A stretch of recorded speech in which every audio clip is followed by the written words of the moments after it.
Hello and thanks for watching. My name is William Eccles, and this video is for my viewers that have requested tips on forcing a patina on a blade.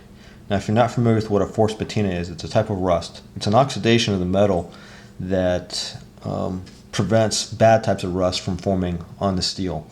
Another example of a good type of rust or a good type of oxidation would be bluing on a firearm. So what you see right in front of you is just a tub of distilled white vinegar, and I've got a blade that's been soaking in there for a while. Now, a couple of tips about when you're forcing a patina on a blade. First, you want to clean the blade off really good. Any amount of oil or residue on the blade will leave a mark or some type of print on the blade.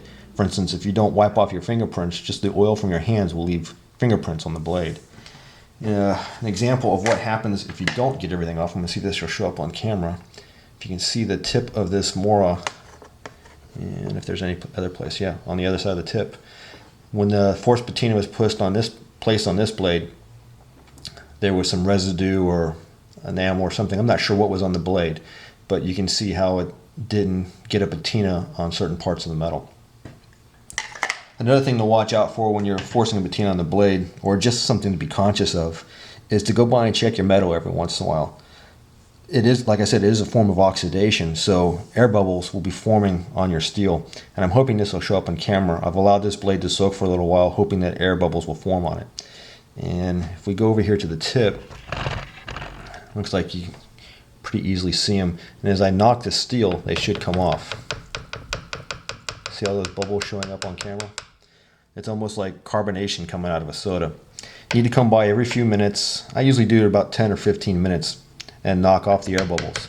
I found that if I don't do that, that everywhere where there's a little air bubble on the steel, it'll leave a mark, so that when you go to take off the extra oxidation or the extra corrosion that forms on the blade, you're going to have little bubble marks everywhere. So I hope this was helpful to my viewers, and maybe gave some tips that you didn't know about when you're trying to force a patina on a blade. Be safe out there and enjoy your adventures.